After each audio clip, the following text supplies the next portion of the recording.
Ça y est, la version 2023 de Cropéo est enfin en ligne.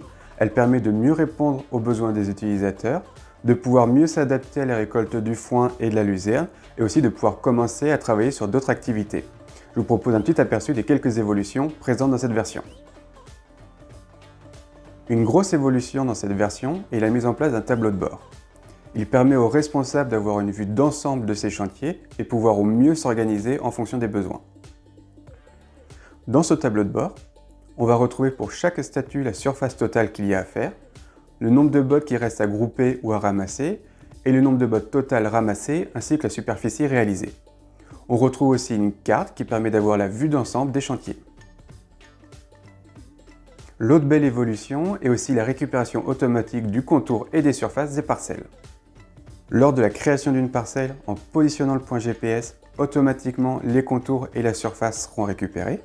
Il sera possible soit d'enregistrer ces valeurs ou alors de saisir sa propre valeur de surface.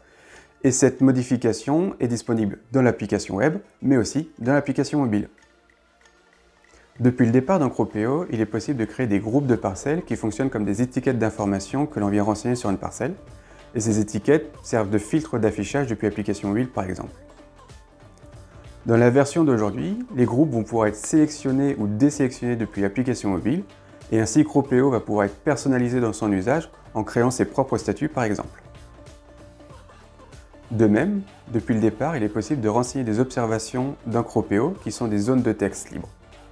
Dans cette nouvelle version, le bouton a été remonté dans la fiche d'une parcelle pour pouvoir plus facilement ajouter une observation, et ces observations vont ressortir ensuite dans les exports. N'hésitez pas à prendre contact pour échanger plus en détail.